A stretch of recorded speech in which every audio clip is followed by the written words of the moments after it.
I gave people all the stuff they really needed. Social Security checks, utility bills, TV guide. I want a TV guidance counselor. TV guidance counselor.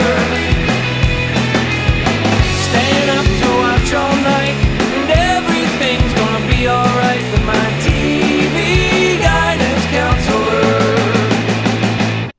Hey everybody, welcome to TV Guidance Counselor. I am Ken Reed, your TV Guidance Counselor. Happy, is it the Memorial Day? Is that what's going on today? So get your white shoes out. I know we're supposed to remember people as well, but that's a bummer. So welcome to the show. This week, my guest is comedian Andy Woodhull. Andy has been on all the shows, Tonight Show, Late Late Show, Comedy Central, very good stand-up. He has a new stand-up album out. It is called Beach Brain. Well, new, it's been out like a month. But it's new to you if you've never heard of it. So there, I got you. Yes, mark this down. You thought you had me and I got you, but you didn't. Anyway, I'm super punchy today. Sorry, guys. Feel free to email me. I noticed we got a ton of new signups on my email list all of a sudden. I don't know if it's new listeners or where you people came from. But thank you so much. It's so nice that you took the time to sign up for the email list.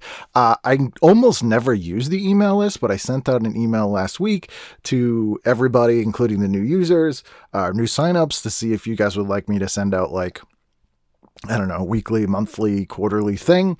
If you're not signed up, you can go to icanread.com and sign up there. I pulled back on the fancy website I had because it was super expensive. I don't know why I was paying that much for it. So I think it's just it's basically just the sign up. And I think there's a sign up on tvguidancecounselor.com as well, but I'll have to check. This is what happens when you're a one-man company, everybody. But anyway, you can go there and sign up or just email me at tvguidancecounselor@gmail.com or ken@icanread.com, or become a patron, patreon.com/TV Guidance Counselor.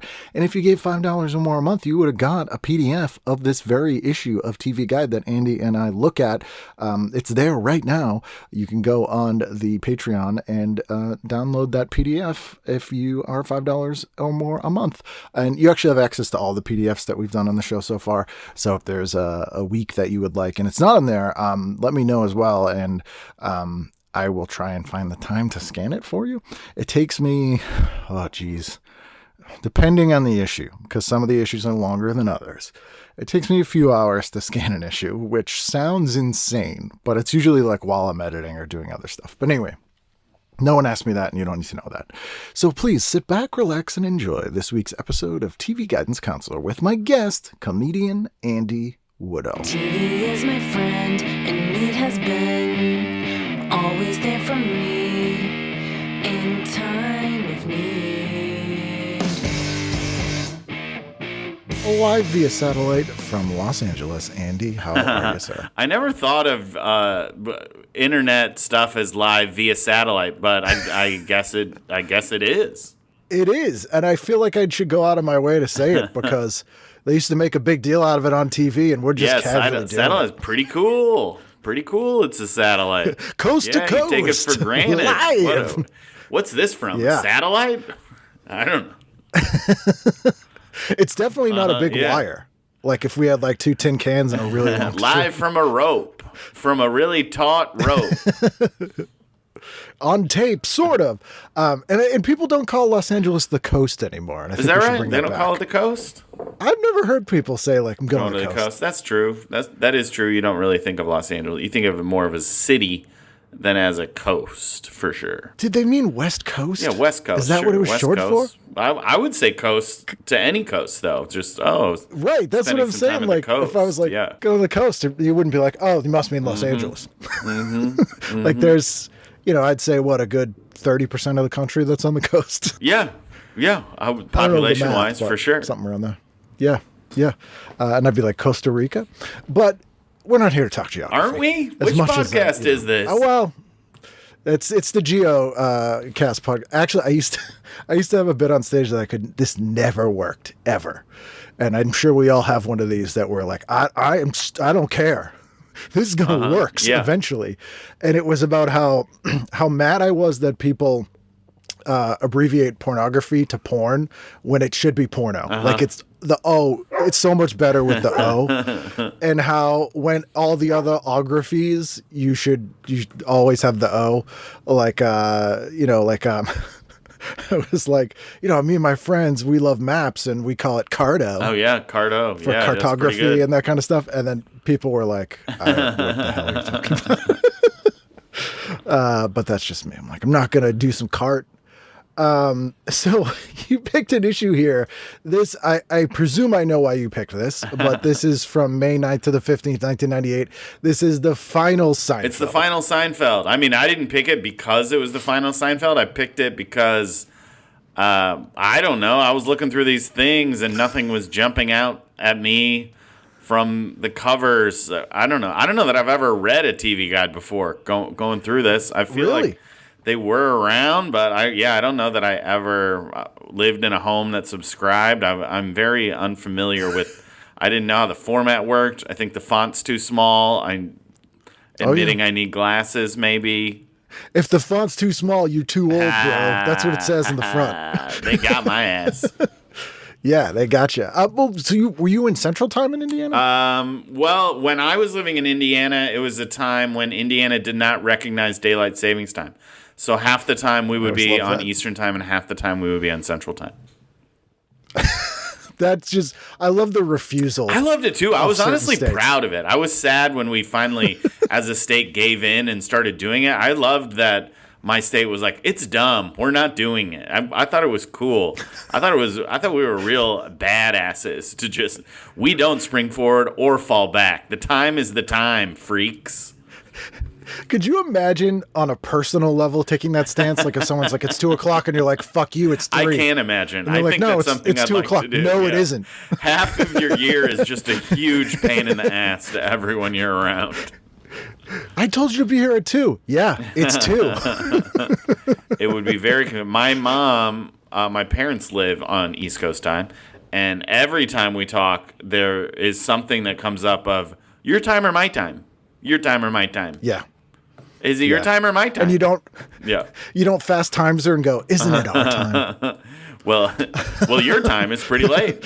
If it's your time, you're probably getting ready for supper, huh? Yeah, this is the kind of conversations we have. Supper, that's unusual. So here, growing up in the Northeast, supper is often said as dinner. And people always, when I say it, are like, where the fuck are you from? Yeah, I only say I've it never when heard I'm someone doing who an didn't grow up in the impression of Northeast. Oh, is she from the Northeast? No, but she says supper. I don't know. She's from Indiana. Because weird. Maybe she just is like really into the Boston area. Yeah, maybe. And is like, get out of the parlor. It's time for supper. And take out the garbage and the barrels. I don't know how accurate that was. Pretty good. Yeah, it sounds just like her. So yeah, this cover definitely is very graphic, and I mean that because of the nudity. No, it's got a Hirschfeld drawing of Seinfeld, which is incredibly accurate while also being very unflattering. Yeah, it's not if I was Jerry, I would have said, could we get a cartoonist that makes me more handsome than I am? Why would they make me uglier? Yeah. It's like a caricature if the caricature artist is mean. It's like someone went to the police to do a sketch artist, but they'd only seen a caricature of the suspect. And they described that. What he is. His forehead is twice the size of the rest of his face. And were his eyes touching? Can you describe the mullet? It's curly? It's very curly. Yeah. No 17-year-old girl would date this man, unlike Jerry Seinfeld. Oh, man, that's just like in the TV guide, like it's not even a big deal. That's wild, man. Like, it's just in there like, and they weren't even together anymore. It was just like, and here's his ex-girlfriend, a 17-year-old.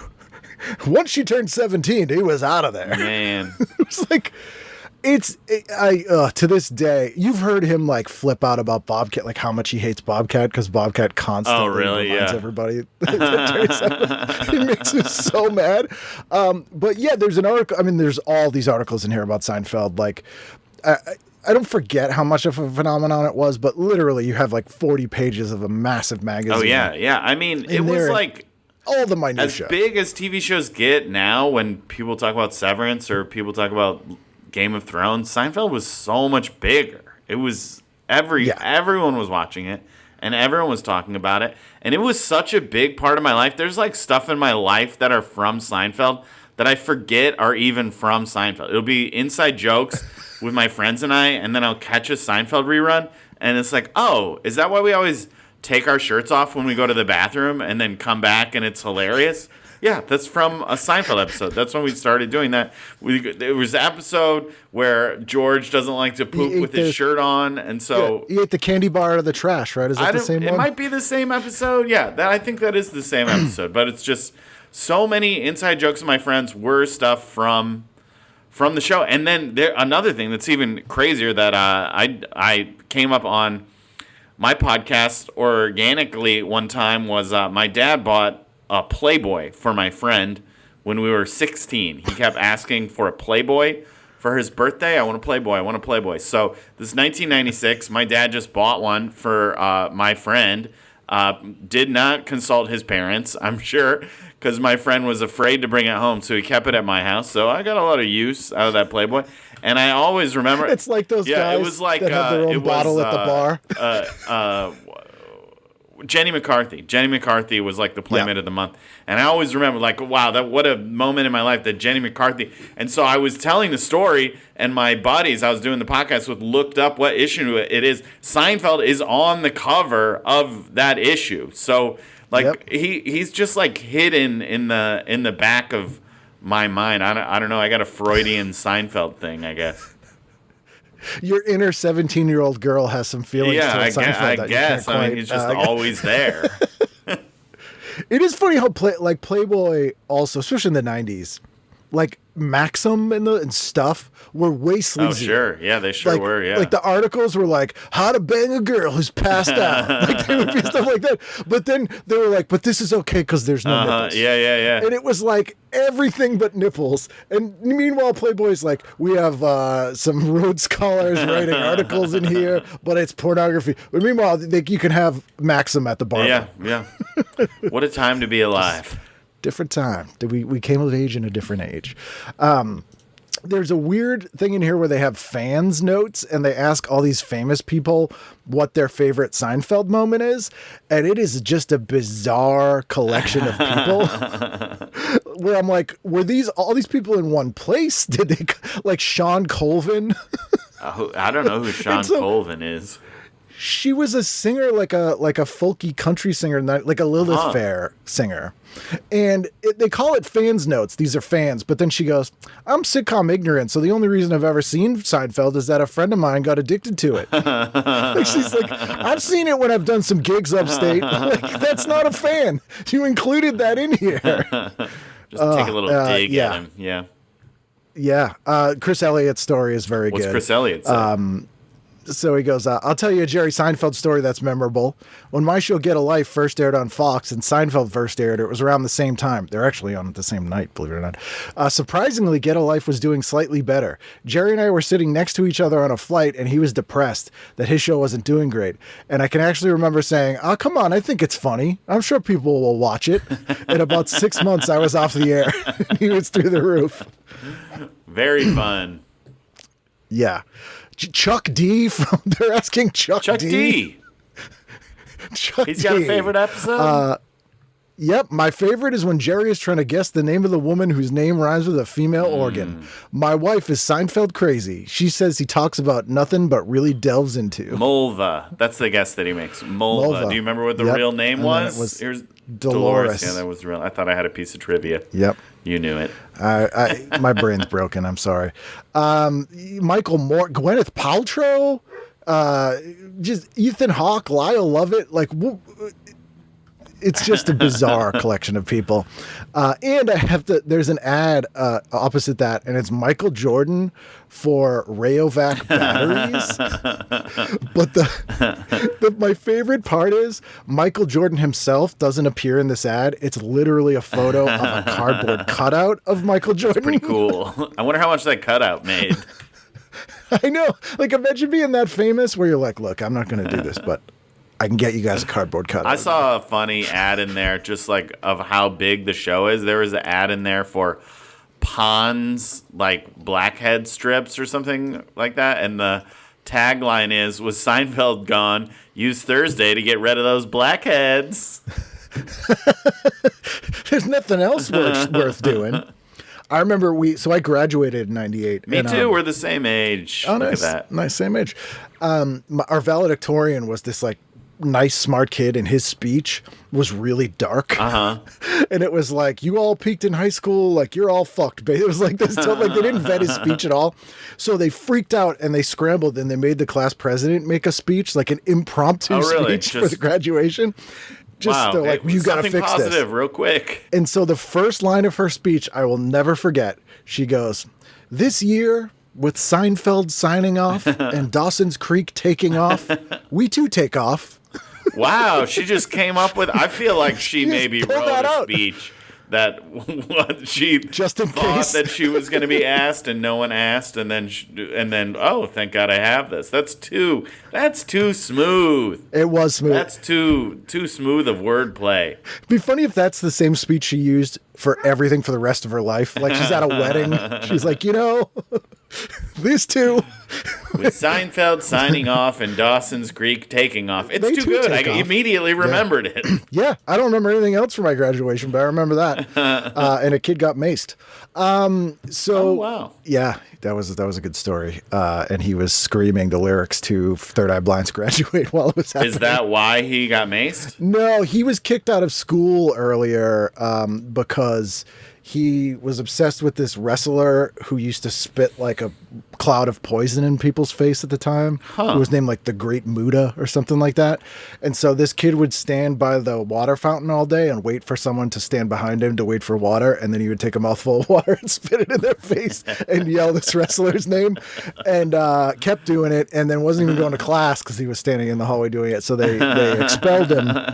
And he showed up at the graduation with a big sign that just said, "What about me?" And they completely ignored him until he started screaming, "Can I graduate?" and singing the Third Eye Blind song. And then the police came and basically beat the shit out of him. Oh, man, they should have let that guy graduate. He's the funniest guy at your school. Yeah, everyone was ignoring it. Like, this kid's just screaming. And he was like, "Can I graduate? Ow!" And they're just like calling names. Yeah, it was great. Seinfeld took off. Then there's an article in here about like all the women Jerry dated on the show, with a very alluring photo of Terry Hatcher. Terry Hatcher, man, she was so hot when she was Lois Lane. Yeah. Yeah. Have you ever seen the movie she's in with Andrew Dice Clay? No, I don't think so. What's it called? You're gonna love this. It's called Brain Smasher: A Love Story. And it's before. No, but that's what I'm doing tonight. It's pretty good I can't believe this movie's as well made as it is for how ridiculous this movie is. And it's, I don't know why more people haven't seen it, but it's, the two leads are Terry Hatcher and Andrew Dice Clay. Wow. Brain Smasher. A love story. A love story is a very important part of that title. Oh, yeah. What will I watch on accident? Yeah. If you just look at Brain Smasher, you're going to see something you don't want to see. Yeah, so it's like it goes through every single woman in here but it's really just an excuse to show like inappropriately sexy photos of these actresses. It's like, they were an actress on the show. They're trying to move these TV guides. Right. It's like, we want to show them really short skirt. And then it says the real life girlfriend. Yeah, and that's where Shoshana is. I didn't know till I reread this that they met in Central Park. Well, that's better. I mean, at least that's like he met her in a place where, maybe for a minute he didn't know she was 17. Just to give him the benefit of the doubt that maybe they had a connection. Like she spoke to him in a way that a woman that was out of high school would speak to a man, and then he's like, what? Oh, your parents okay? Well, I guess. Yeah, she was like, excuse me, sir. Make some huge jumps. Because he goes, the pair amicably split as Shoshana graduates from college. And then this is such a dig. It says, the twist. At least one report says Shoshana since linked with friends David Schwimmer and a banker, implying at the same time, hasn't tuned in for Seinfeld's much hyped last season. Quote, she thinks he's too boring. Yeah, doesn't it also say he talks about the show all the time? All Jerry ever wants to talk about is his show. Yeah, well, I mean, I get it. I get it why she's not a big fan. I get it, and boy, I wish that's something that didn't happen. Yeah, I would say he does too, but there's no way he doesn't think about that For all sure. the No, time. I bet he does too. I bet you look back on those things in your life and you think like, oh, maybe I could have maybe better that wasn't the judgment there. greatest idea. Picking up schoolgirls in Central Park. Oh, are you on break? Did you just get out of school? Then there's an article about Regis Philbin, who I always found amusing. Always enjoyed Regis Philbin. An article about the actual restaurant, and a really weird Hershey ad. Because the take they do is change is bad. Hershey's unchanged since 1899. Oh yeah, that is good. Do you have any friends from the UK or Europe who've ever had Hershey's chocolate? I mean, I've heard this before where they're like, it tastes like wax. I mean, I agree. Wax is Plain the Hershey's best case. is bad. It tastes like Plain Hershey's isn't good. sour milk and baby vomits usually what I hear. They're like, why do you eat this? Honestly, here's a take. I think all milk chocolate tastes bad. Yeah, I'm a dark chocolate I mean, guy. it's for children. Dude. Yeah. Eat dark chocolate. Be a grown up. Yeah. Here's a good tip for a dating tip. If the girl eats milk chocolate, she's too young. That's what Jerry should have done. That girl was at the park doing fun dip. Yep. He's like, is that big league chew? Yeah. So there we are. I was thinking about mothers because we're near Mother's Day. And then we get into the week. So let's dive in here. Saturday night, what are you doing? Saturday night. Thanks for asking. Oh yeah, this was arranged. Who starts a week calendar on a Saturday? Freaks. Yeah, that's a TV guy. My week. notes are all out of order. Well, it's an easy choice for me. I'm going movie. I'm a big movie guy, and you said not necessarily what I watched then, but what I would watch now. Yeah. I watch a movie. It holds up so good. They made a sequel years later, and I love the sequel. I don't care what anybody else said. I love the sequel. I'm watching Beetlejuice. All prime time, 8 to 10. I'm tuning into Beetlejuice. I'm watching it front to back, and I'm getting Dunkaroos during the commercial breaks. I'm eating Ninja Turtle cereal. I don't know. I'm trying to make references of the time. Turtle pies. They give Beetlejuice 3 stars. And fun fact, the new Beetlejuice was shot about 2 blocks from where I'm sitting right now. Is that right? Where are you right now? I'm just north of Boston. So they shot all the Halloween stuff. And then that kid who's secretly a serial killer ghost, spoiler everybody, his house is like down the street. Like I drive by it all the time. Cool. Yeah. That's very cool. I like that movie. Did you like that movie? I thought it was good. I liked it, but because I don't know if you do this, I always rewrite movies that I like enough that I want them to be better, like while I'm watching it. And I was like, okay, the whole Monica Bellucci character, as much as I like looking at her, does not need to be in this movie. Like, this is a completely unrelated plot line I don't know why it's in here. And they kind of wasted Willem Dafoe's character. Like I enjoyed all the pieces, but they didn't really click together very well. All right. I mean, I had a good time. I'm an easy watch though. I had a good time. The Soul Train joke, not as funny as they thought it was, because that went on and on and on. Beetlejuice. I think that I wish they would make Beetlejuice. Doesn't it seem like they're setting that up? Something you got to do the trilogy. Probably not. I loved the cartoon. I will say that the cartoon was fantastic. Oh yeah, that cartoon was great, man. Cartoons were great. Yeah, I miss Saturday morning cartoons. Yeah, it was because that was the only programming every week that was specifically geared towards children like you. Yeah, like, and it was an event. Day. You know, my buddies would wake up early. We get together. We have cereal. We watch the cartoons. Man, what a good time. God, times were better when you had to wait for stuff to be on. Oh yeah, well yeah, because you actually watch them. Yeah, now that all the cartoons are always on, so there's no like Saturday morning cartoons. Yeah, there's like, what's the difference? I can watch this whenever. What's your favorite cereal? Since you mentioned cereal twice, I imagine you have a favorite. Well, I guess just because I'm thinking back to this time in my life, although in this time I was in high school, but my mom would only allow me sugary cereal on the weekends. Right. So my favorite cereal, I mean, Cinnamon Toast Crunch, maybe. Yeah, that's a good one. Yeah, I liked Fruity Pebbles. Oh, fruit I cereals is an interesting choice. Yeah, I liked Reese's Puffs. Reese's Puffs. You know, I liked them. I liked them all. I liked them all.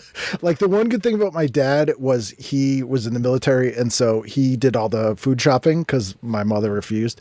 And he had a budget every week, and he had to spend the whole budget like he was a freaking school board. And so he would be like, all right, I got all the things, and he'd go up and down every aisle, and then he'd buy like whatever was on sale for the rest of the budget. So we would fun. get like every fly-by-night novelty cereal every week. So, you know, so we'd have like anything, like Sunday Funnies, Nintendo cereal, like any gimmick cereal we always got. I forgot Nintendo had a cereal. Yep. Wow, I remember that now. The Nintendo, it was called the, instead of entertainment, it was called like the Nintendo Nutrition System or something like that. It was some ridiculous thing. Yeah, so that's a good call. They give it 3 stars. Babe is on, which is a movie that I very much like, about a talking pig, although Babe Pig in the City is legitimately one of the best movies ever. I don't know if you've ever seen it, but I think I have, like, back then. I haven't seen it. It's so good. I haven't seen it recently. George Miller did it. George Miller, who did all the Road Warrior movies, wrote and directed the Babe movies, and the second one, like, is very consistent with the Mad Max movies. Oh, really? Like, the point of In theme? In theme. The point of Babe Pig in the City is that the world doesn't care about you. Like, literally. There's a poodle who's a prostitute. There's, like, these sad animals. It's insane. A prostitute in a child's movie. Yes, absolutely. She's all like, some man had their way with me. She's all Really? like Tennessee Williams and all this stuff. And I'm like, are you kidding me? That movie's fantastic. Yeah, so would recommend, maybe not to children. But yeah, good call there. I can't fault that. Where are we? Sunday night, what are you doing? Sunday, Fox has me all night Sunday. Simpsons, King of the Hill, X-Files, 3 in a row. That's what I'm going with. I wasn't even a big X-Files guy back then, but I do still like weird stuff and science fiction now. X-Files is a show where I think that I should find where it's streaming and get into it. I always thought I would like it. And then I became a big David Duchovney fan because I love that show, Californication. Oh, yeah. I thought he was so cool. I wanted to be just like him. You know, I want to unbutton my black shirt down 4 buttons and let my chest out. Yeah, he's put out a number of musical albums since Californication. Pretty good? You know, they're like the kind of record that David Duchovny would make and no one would tell him anything bad about. You know, they're not Steven Seagal bad, but, you know, he's not the Bacon Brothers, I'll tell you that. Yeah, I mean, but I became a bigger fan of his later, before X-Files, because of Californication. So I did back funny. in. He's very and also funny. Because of Zoolander, when he plays the hand model. Yes. Boy, is he funny as the hand model. So one thing is he's hosting SNL on Saturday night, that night as well. Oh, really? Which is a very funny episode, although it's when Godzilla came out, so the musical guest is Puff Daddy and Jimmy Page. And even at the time, that's one of the worst songs ever. And it's like the worst, you know, I mean, Puff Daddy's done some terrible things. This might be the worst. I don't even remember that song. It just samples Cashmere. Is it Cashmere? Dun, dun, dun. Dun, dun, dun. Oh, dun, dun. Was that the Godzilla movie with Matthew Broderick? Yeah, it's real bad. It's real bad. But like this song, Puff Daddy clearly thinks he's like a heavy metal headbanger rocker from this, and like the performance on SNL, he's all like, yeah, it's all like thinking he's Fred Durst. Of all people. Cool. It's pretty cool, yeah. David Duchovny was roommates with Bonnie Hunt in L.A. Oh, wow. When they first moved there. And so he's like a big improv guy and a big friend of hers. And so in a lot of her shows, he would come on and play a character, and all their scenes were always improvs. That's very cool. She did a show where she played someone who had like a morning talk show, and the talk show bits were all improv. And he came on twice as this like local newsman called like Johnny Volcano. And it's so funny. He's so weird and funny, and he's coming up with the most bizarre shit. It's very good. Yeah, I respect David Duchovny.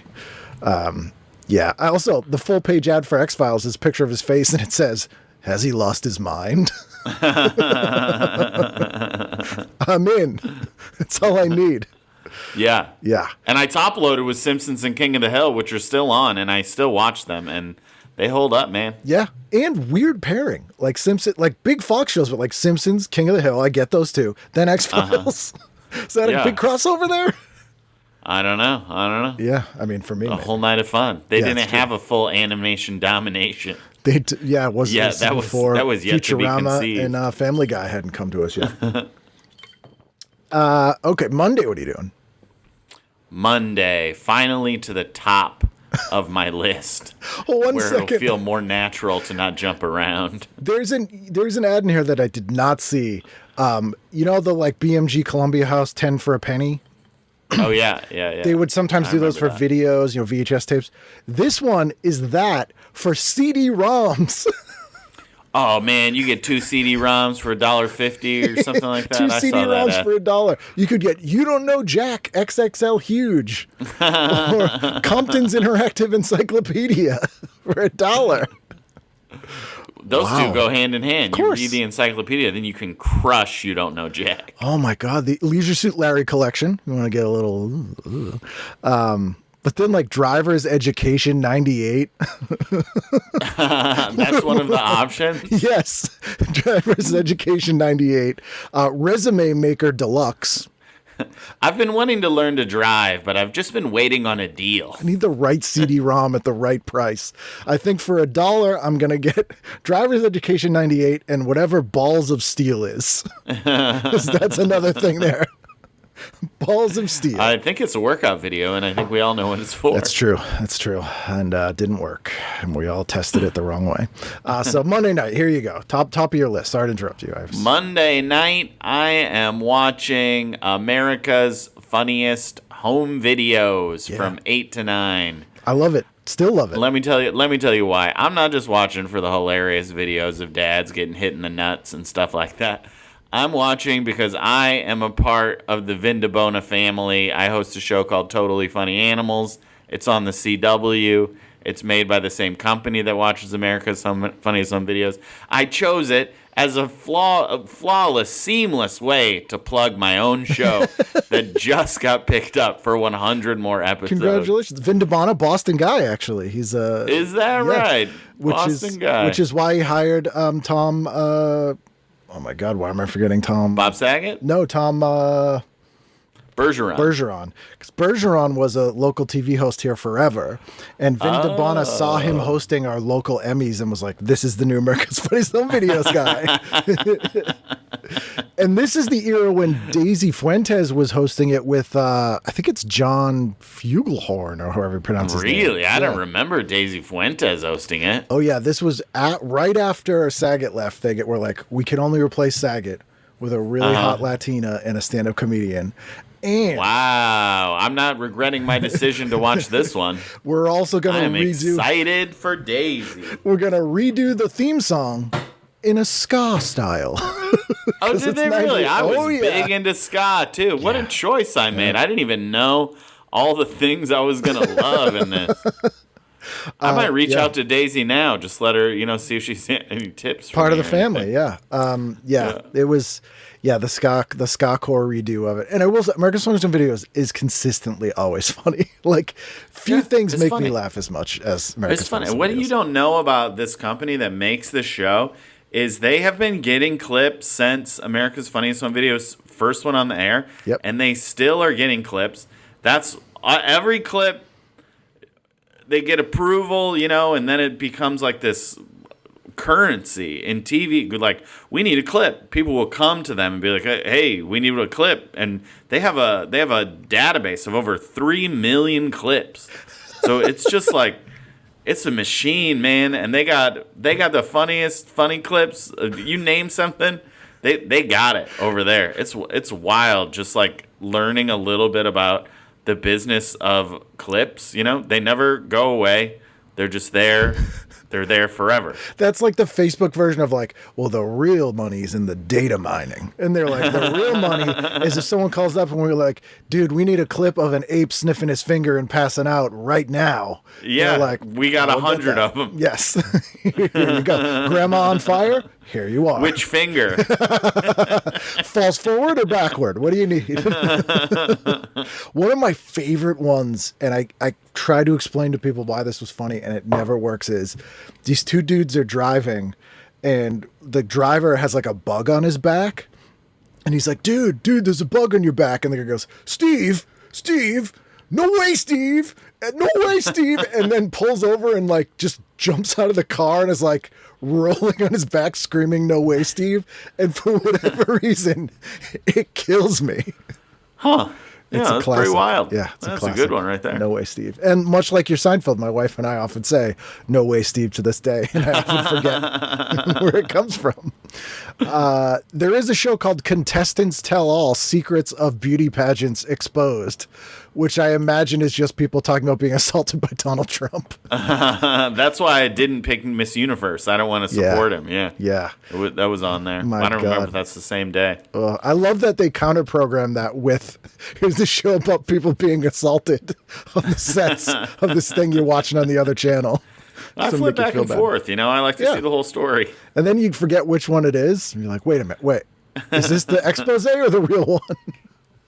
Oh, fantastic. And then what are you doing after Funniest Home Videos? Oh, thank you for asking, Ken. After the Funniest Home Videos, I need something a little bit more serious. I'm watching Matlock from 9 to 10.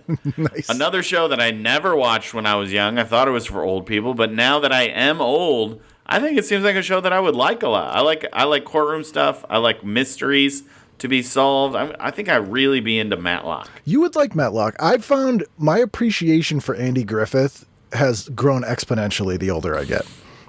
Like that man. Is that right? The Andy Griffith Show is great. Like I cannot recommend that show enough. It's like sweet and funny, and like for people I know who like wanted to write comedy, I'm like seriously like watch the Andy Griffith Show, and you'll like the tone, which is not like saccharine but is still nice and still funny. It's very difficult. But then he's in a movie called Another Face in the Crowd. Have you ever seen this movie? No. Oh my God, he's amazing in it. It's very appropriate for the last 10 years, but he plays this guy who's just a fucking piece of shit who pretends to be like an aw shucks guy on TV and like basically is like running for president.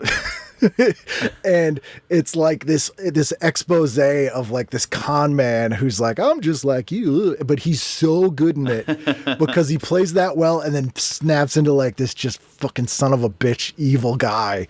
Really? And you're like, Andy Griffith's awesome. And Matlock's pretty good too.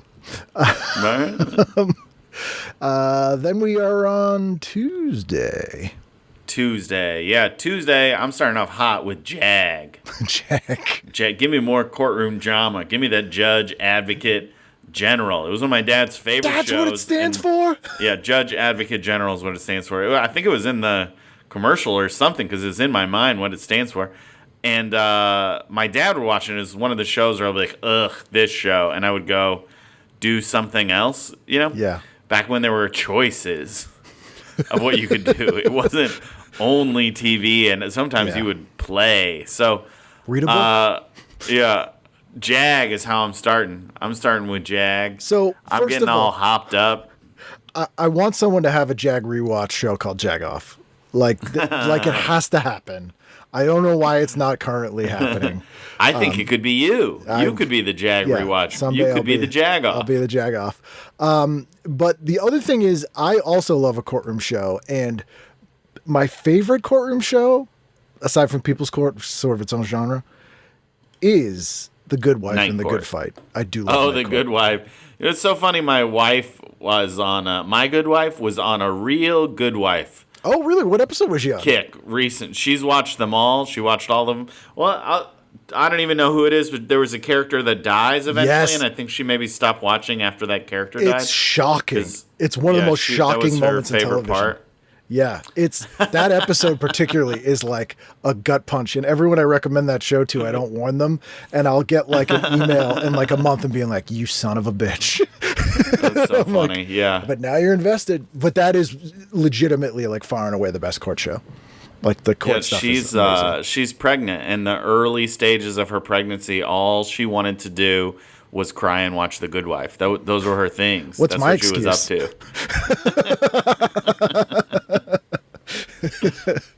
to. There's also an amazing unsold pilot called Stormy Justice, and it's Bob Zamuda as Tony Clifton, and he's hosting a Judge Judy style show, and the people are real people and don't know it's a joke.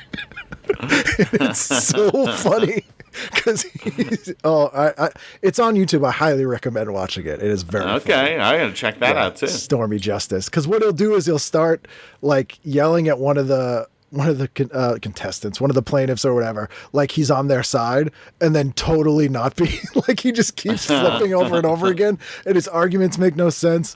And then another thing my wife and I always quote is he goes to this guy, I mean, sir, look at this guy here. He's a loon. Clearly this man's a loon. I can't expect him to be able to, like, the guy's standing there and he's like, because he's winning, but he's agreeing that he's a loon. Yeah, it's. I wish that got taken serious. That would have been real good. I've never seen an episode of Jag. They always kind of like the ads always made it seem like an action show, which. I'm not even sure how much action is in it. I think not much. I think he's just like an Air Force lawyer. So it would be like a setup at the beginning. Like, I imagine every case is, did you order the code red? Those are the only cases they have in the Air Force. Like, what other cases do they have? It's a whole group of guys with varying amounts of truth they can handle. Yes. How much truth? Because, like, what are they going to do? Copyright cases? Yeah, I don't know. Breach of contract? That's why I'm so interested to watch. Have you ever been to a court or like a small claims court? I've been to court one time. Just last year I went to court because like one of my best friends growing up is a district attorney in Indiana. And I was going to visit him and his family. And he said, hey, pop in. I got this case. You can watch me be a lawyer. And I was so excited to do it. I'm like, I can't wait to see my friend. But he didn't. It was like, this is not lighthearted and fun. But he didn't tell me. But it was a rape trial. Oh, so you gotta tell someone that. It was just the most. I thought I was gonna like see, I don't know, a gas station robber or something. You steal those tires? It was a rape trial. It was horrific. It was. I mean, I was proud to see my friend, working towards justice. Yeah, he was the prosecutor. Let's say it was not the defense. This woman. Yeah, he was the prosecutor. But it wasn't like this lighthearted. It was heavy. It was like, I don't. And you're still friends with this guy. He wasn't like, oh, I should have told you about that. No, we are still friends. Yeah, my fault. Yeah, I don't know if I've been in court for jury duty, but that was it. Yeah, I think. And I never got picked, mostly like because I really didn't want to get picked. Like, I had some case once, and it was like contractors ripping people off. And so they were like, do you have any bias against contractors? And I was like, well, a lot of people in my family are contractors, and I think they're scumbags. They were like, go home. I was telling the truth. Yeah, that'll do it. Yep. We get the Miss Universe pageant. And then, so what are you doing after that? After Jag, I'm going sitcoms. I'm going Home Improvement. Ooh. Tim Allen led sitcom. I like comedians. I like the shows that got made based on comedians' acts. It's something that I think maybe doesn't happen anymore. You could correct me if I'm wrong. I don't know the last time. No. I mean, there's not really Louis sitcoms maybe like that. Is the last time. Yeah. Home Improvement, and then Just Shoot Me right after that. Just going to keep on laughing with my man David Spade. I'm trying to think of like the last big comedian sitcom, and it was probably like Titus. Yeah, maybe. I mean, I think Louis was after Titus. It was, but that was like. But it was a different thing. That was right. his, even like Lucky Louie, which was more of a sitcom. But those weren't like. Because I've had friends, I'm sure you have had too, that like got a deal to make a sitcom based on their act. Yeah. And they would always pair them with like an old timey showrunner. Uh-huh. So like most of them never got to the air because they would take the weirdest thing from the person's act and then like extrapolate what the show is. Like I had a friend who is, well, I won't give him away, but he's an immigrant to America. And they paired him with a bunch, and these are like big name production companies. They paired him with a bunch of different showrunners, and literally all their pitches would be like, "So you're a dumb foreigner, and you drive a cab." It was like, no, and they're like, "It's gonna be great." What would your sitcom premise be if there was a sitcom based on your stand-up? Well, I tried to. Well, I mean, I did write one. I wasn't able to sell it, but I wrote one about the time in my life when I had just gotten a divorce. So it was about a divorced dad who can't find love and eventually gets a proposition from one of his mom's friends to marry her, kind of an indecent proposal, Okay. which he goes ahead and does in order to put his kids through college. It's like a Harold and Maude thing meets Yeah. a decent proposal. And that part didn't really happen to you. That was fantasy. No, that part didn't really happen to me, but, I was in a divorce, and I thought, this is a funny idea. I still think it's a funny idea. That is a funny idea. Nobody else make that but me. Yeah, that is a funny idea. For a while, Christian Finnegan and I had a fake Twitter account we shared called Divorced Dad Horny. That was just things that only a horny specific to only things a divorced dad would say. And that was very fun. Yeah, for a while, I used to really love when I was hosting, like Friday nights at the Comedy Studio, and I would get super bored. I would introduce acts with pitching a sitcom based around them. Oh, really? Yeah, that's very so fun. we got some weird ones for sure. Yeah. It is weird when you have an idea and then someone makes something vaguely similar, but it's not the same. But now your thing will never be made. Oh, for sure. Yeah. Because it's like just similar enough. Yeah, I couldn't do Home Improvement. I described it this, if people at home listening are playing TV Guidance Counselor Bingo, you get in a square, because here's how I describe what it was like to watch Home Improvement for me. You go to bed at night in your own bed, and you wake up, and you're just in a Hess gas station. You don't know how you got there? You're just looking around confused. That's what it's like to watch Home Improvement for me. Like, wow, what is happening? Didn't get it. Maybe it was too Midwest. I don't know. Well, maybe. Yeah. I mean, I'm from the Midwest. I did like it a lot. I mean, you're among most people because it was a very popular show. So, and I mean, I imagine you're a huge JTT guy, probably had a poster and all that kind of stuff. Lots of TeenBeat magazine posters up in the room, for sure. How gross of a name is TeenBeat? TeenBeat Off, yeah. You should do that podcast too. TeenBeat Off. In every episode you do an issue of TeenBeat, and people choose you call it a picture from it they're going to yank it to for every day of the week. That's pretty good. You call it that, but then you don't know why people you're like, what are you talking about? It's it's totally like a sincere, like a reread podcast of TV. Oh yeah, you have two guests. They pick a issue, and then they try to beat the other issue. Yeah, it's like one's into the 70s one's into the 80s ones. Like, yeah, no man, Scott Baio is totally better than. Oh God, yeah. Although you know what, I think that show itself. For sure. Yeah. For sure. So you didn't do Dawson's Creek. You didn't do Buffy. You weren't doing any of that stuff. No, I mean, I thought about Buffy, but I was a Buffy movie guy, and then I was never a Buffy TV show guy. I loved that movie, and then the TV show, whatever. And yeah, I didn't really get into any of the like teen soaps. And now as an adult, I have even less desire. There's no nostalgia. There's nothing. Gilmore drawing me Girls to is very Dawson's good. Creek. You should watch Gilmore Girls. Yeah. Legitimately very good. But Dawson's is pretty terrible. Yeah, that's a bad show. There's also an episode of Mad About You on this night, and I really liked Mad About You. I love Paul Reiser. He's very funny. Oh, yeah. I've seen Paul Reiser kill at the Comedy Magic Club.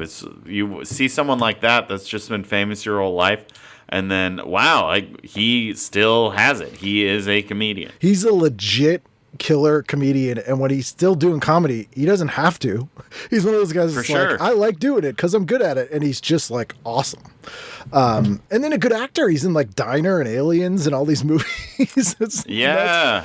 But this Stranger Things. He was cool in Stranger Things. He also wrote the theme song to Mad About You because he went to Juilliard for piano. Wow. Wow. Because he was trying to get back at Greg Evigan because Greg Evigan sang the theme song to My Two Dads that Paul Reiser was in. Really? You can count on me. Terrible. But this episode of Mad About You, I don't remember this at all. It's called Lifescape. And it goes, Paul Reiser co-wrote this engaging episode, which airs commercial free, about a fleeting moment in life of Paul Buchanan. The moment begins as Paul slips in the shower, causing his life to flash before his eyes in images that provide insight into a person's psyche. Keys to the psyche: Mother Sylvia, who once found a 12-year-old Paul kissing a girl, and Father Bert, who counsels his son that against Mom, you ain't ever gonna win.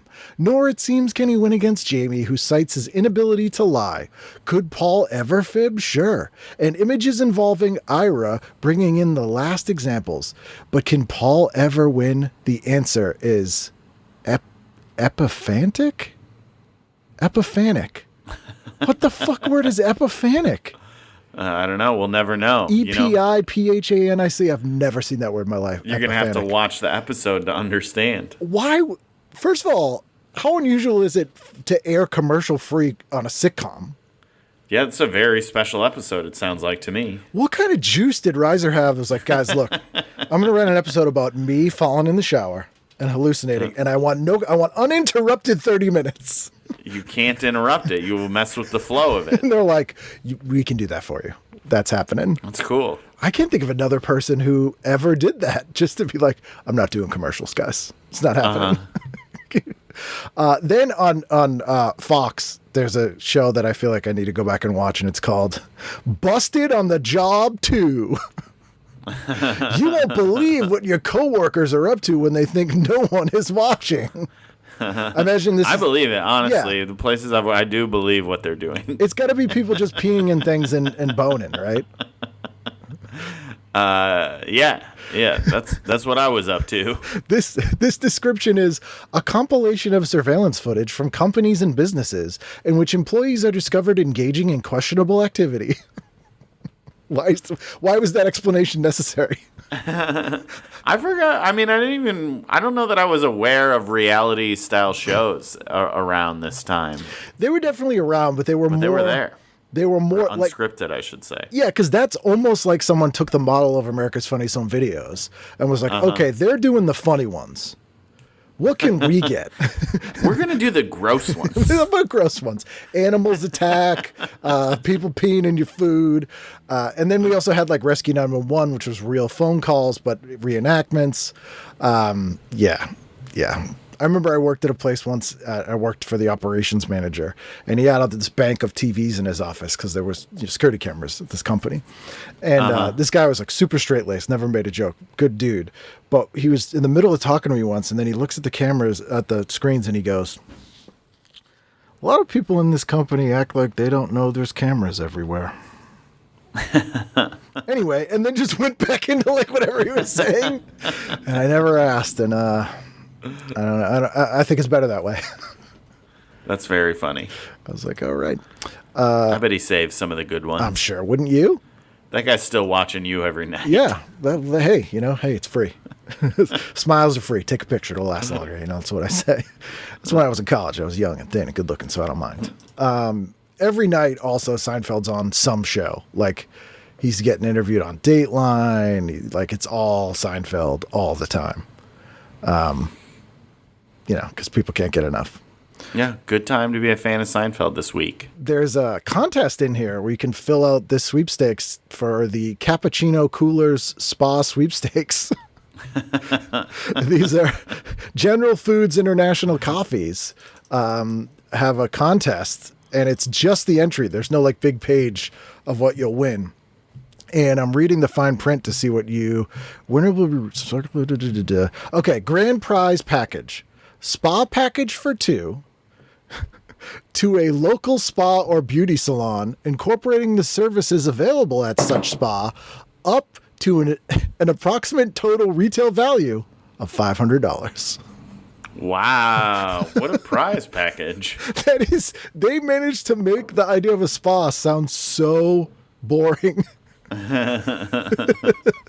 Equal or greater value. Approximate total retail value, incorporating the services available at such spa. You imagine, like, for your wife, you buy her Mother's Day gift, and you're like, honey, I got you a gift certificate for a spa and services available at such spa. Up to $500. Up to $500. She's like, you're the best. That's maybe 1.5 treatments. Yep. They won't let you leave for that amount. Wednesday, what are you doing? Wednesday, I'm watching Saturday Night Live Best of Farley. Yep. I assume that's what that means. Yeah, this is Farley. This is when he died, so this was like a tribute to Chris Farley. Oh yeah, I'm missing him before. And I would watch Best of Farley. All classic bits, I'm sure. Yeah, and that was the first like comedian of not our generation, but like that we watched growing up that I remember. Sure. Like that died. Yeah, because they would always talk about Belushi and stuff, but that seemed like it happened 50 years before. I know. Yeah, you look at him and you're like, yeah, but he's like my grandparents' age. And he's like 29. But he's really younger than we are right now. Yeah. But Farley was shocking. Speaking of David Spade. Yeah, so that was, they were doing tributes and stuff, which I think was just them showing the Chippendale sketch over and over again in the Paul McCartney sketch. My favorite Farley is when he plays the lunch lady in Lunch Lady. Yes. I don't know if it's my favorite, but that was a big one for me. Man, It made me laugh. Lunch Lady. It is very funny. Yeah. And I also quote what were they, like the Gap Girls? And oh, he's yeah. like, lay off me, I'm starving. There's a really funny episode. Tom Arnold had a sitcom called The Jackie Thomas Show. And it's very funny. He's basically playing Roseanne. He's playing this guy with a TV show who's a complete lunatic asshole, and everyone who works for his show hates him. And there's an episode where his younger brother comes, and it's played by Chris Farley, and it's just really funny and also like so great. Sweet and sad because it's very weird. And that was one of the last things Farley did. You know the Shrek thing about Farley, right? Yeah, I have heard that they redid the whole thing. He had recorded the whole movie. It's out there. You can listen to it. Really? It's weird. I don't think I want to. I've heard clips and it's like, it just feels weird. Like it's... I like Shrek to sound how he sounds. Because when Mike Myers did it the first time... So Mike Myers recorded it twice.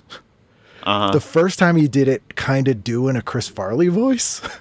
Oh, really? And then he did the Scottish one because he was like, I need to do a voice that's as far away from this one as possible. Yeah. How weird.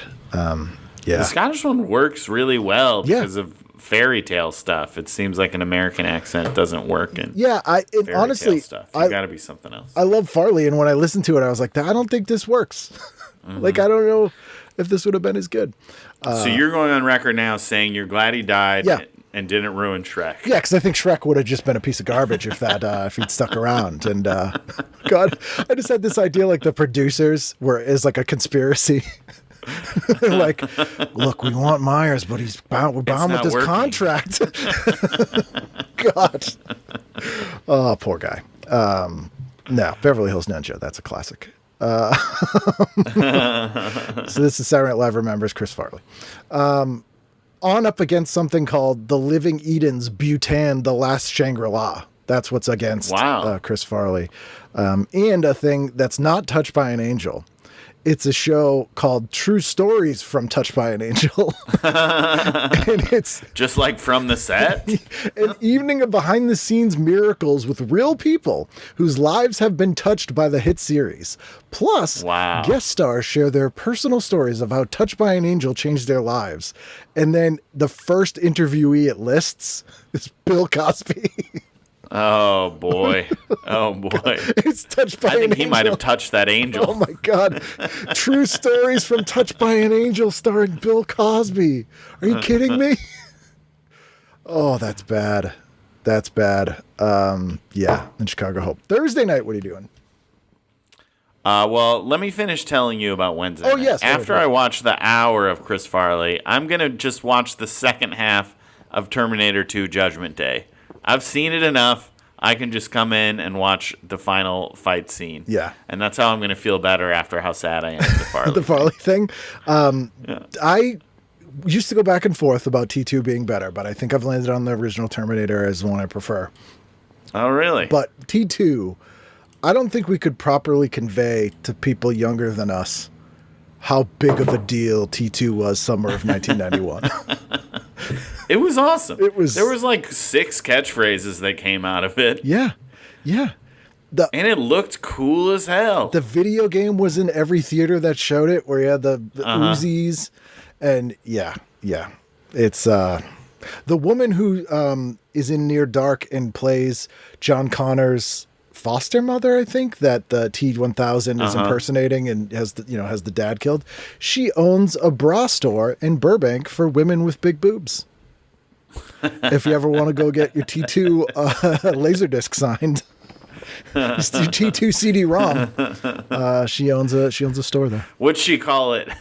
Oh, D2 Jugsmint Day? Like that, yeah, because she's also Vasquez in Aliens, which is why Cameron kept using her. That's fun. But yeah, that's what she does now. And Eddie Furlong, wow, what a sad trip that kid went on. Oh, did he die? He's alive, He's not dead, is but he? he had He's a alive? real tough time. Yeah.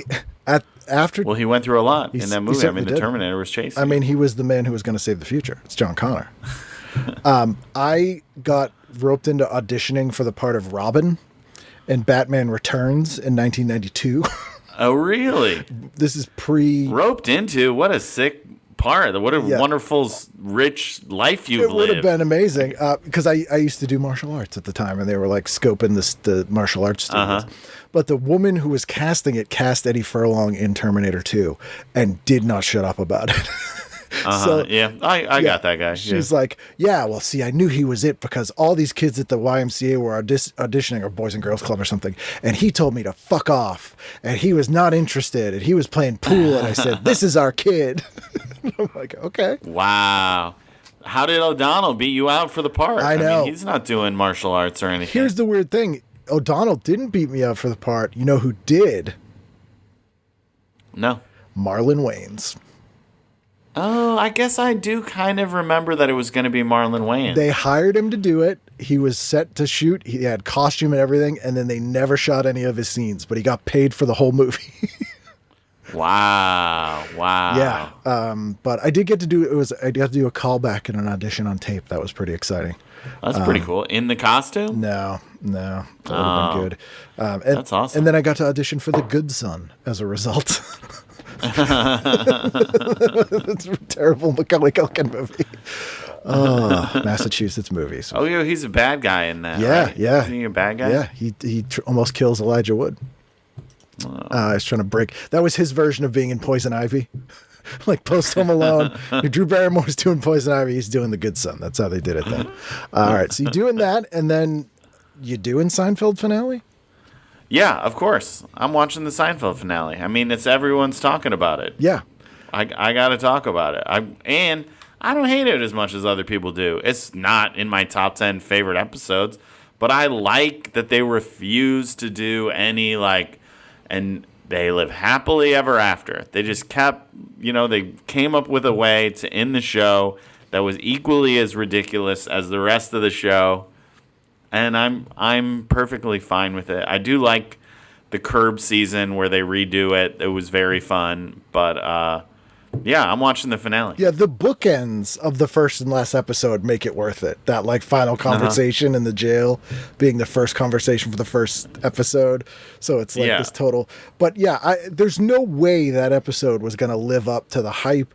And For sure. No matter how good it was, people were not going to be happy. I know. People wanted everyone to get married or something. Yeah, I don't know it what wasn't they that wanted. show. Yeah. And I loved that John Panette was in it. Because I love John Panette, and he's so funny. And he's like the key character for the entire plot of it. It's amazing that they're being a dick to John Panette, which is so good. John Panette is no longer with us. Yeah. Friday night, final night of the week. What are you going with? I'm going to watch Raiders of the Lost Ark. Okay. Go another movie. I'm a movie guy, man. I'm always picking movies. I'm watching TV. I'm picking movies. What are some of your what are your top 3 favorite movies? Don't have to be in order. Like your go-to movies. Top 3 favorite movies. Yeah. Go-to movies that I'm always putting on. Well, I would say I rewatch the Lord of the Rings trilogy every year. Okay.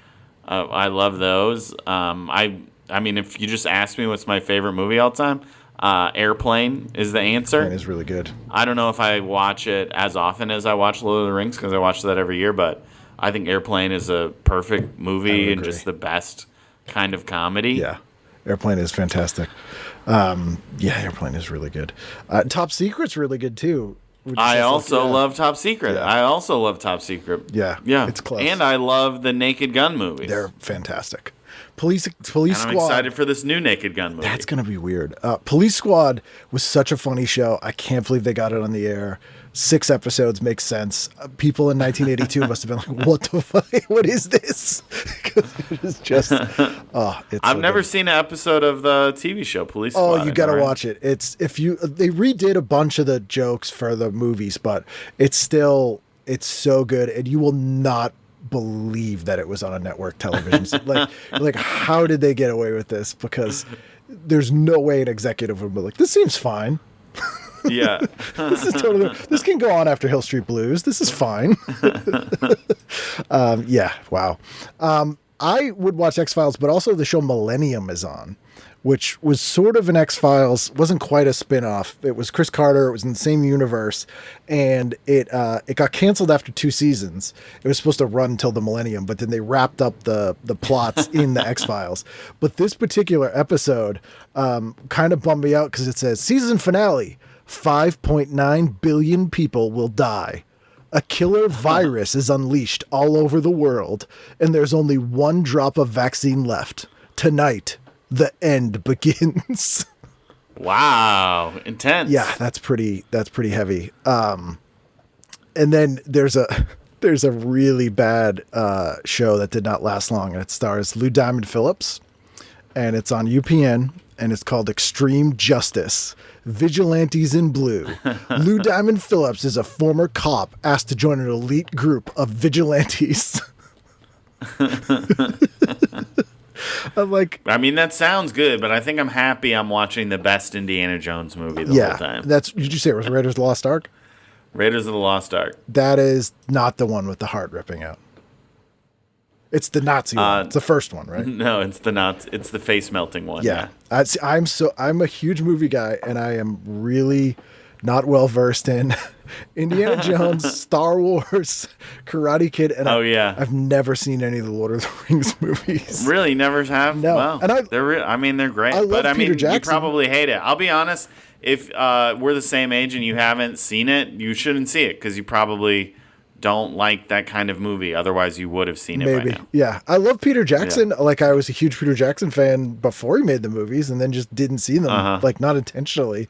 And now it seems like it's too long. It's like I can't now. It is long because I like to watch the extended cuts. Yeah. I got to do a Q&A screening with Sean Astin of Goonies once. Oh, really? That was really about fun. Goonies or about Lord Goonies, of the Rings? But a lot of people asked Lord of the Rings questions. But we showed Goonies and did a Q&A. That guy could not be a nicer guy. That's very cool. The best dude. Anyone that spent time portraying someone from Indiana has to be a great guy. Yeah, it's true. 100% true. So that is the week. On your animal show, do you have a favorite clip? No. Do you ever see them, or are you just doing the VO? No, I see them. I'm on stage, and then I do watch the clips before doing the VO. So I do see them. There's not one that stands out to you? I've watched maybe 1 or 2 episodes. No, I mean, there's so many. I mean, there's 30 episodes in the first season, and I forget, there's 200 clips an episode. Yeah. There's just the amount of clips that exist is an insane amount that it's impossible for one to stand above the rest. You can't pick one. There's no chance. It's like your children. If you had over 1 million, if you had 3 million children in a database that you could rent out to people to use in their films and television. Yeah, it's a lot like that. Are there any TV shows that you have that are like comfort shows, or like your wife was going through The Good Wife? Or is there anything that you've been like binging? Wow. I do still watch Seinfeld if I'm in a hotel and I turn the TV on and Seinfeld's on. I feel like that was the last like sitcom that really grabbed. Well, 30 Rock also, but 30 Rock doesn't get the same reruns that Seinfeld does. But I love 30 Rock and I love Veep. Those are the shows. And you know what I think the funniest show that's been on in the last 10 years, and now maybe it's more than 10 years ago, but there was a show called Mike Tyson's Mysteries. Yes. You know, I feel like Cartoon not enough Network. people talked about like Scooby-Doo. how funny that show was. Yeah, it was Scooby-Doo, but with Mike Tyson and a mystery crew. And every episode, they're short episodes. I think it was an Adult Swim show. I've watched them many, many times. I don't understand why it's not one of the most popular things there's ever been, because it is laugh out loud funny the whole episode. Man, I love it. I mean, Adult Swim generally has just some absolute killer shows. Like Eagle Heart, that show is so fun. Like, I guess I gotta watch more Adult Swim because I haven't really dipped my foot too much into Adult Swim shows, but that Mike Tyson show really connected with me. There's one called Frisky Dingo that's like pretty not well known, but it's the guys that did like Aqua Teen Hunger Force and stuff. And another thing my wife and I always quote is there's an episode where this guy's just telling this guy this other thing, and his reaction is he goes, "I didn't ask for a short history of bullshit." And I'm like, why isn't this a phrase I've heard every day of my life and heard everybody use all the time? Because it's the funniest thing you could possibly say to somebody. That's great. And it's fantastic. Well, thank you so much for doing this. I'm glad that that we had the time to sit down and do it. And congratulations on the show. Thanks for having me on. You're very welcome. Thank you. There you go. That's Andy and his Boston wife. She was not on the show, but he did mention her, so I felt the need to mention it just now, which is, in hindsight, a little weird. Might have been the wrong choice for me, but I'm going to go with it. I'm not going to redo this. Again, if you have any questions, email me. Or on social media, on Blue Sky, Instagram, Patreon. Any questions, anyone you want to see on the show as we get into the summer months? My birthday is a month from now. I'll be 45, which is terrifying, and I'm very not looking forward to it. Birthdays generally bum me out. I don't know if you guys enjoy them. I got no plans. I'll probably just eat a bunch. Anyway, you can email me about this if you're really interested. Or just listen next week, because I'll be here for a brand new edition of TV Guidance Counselor. Nasty.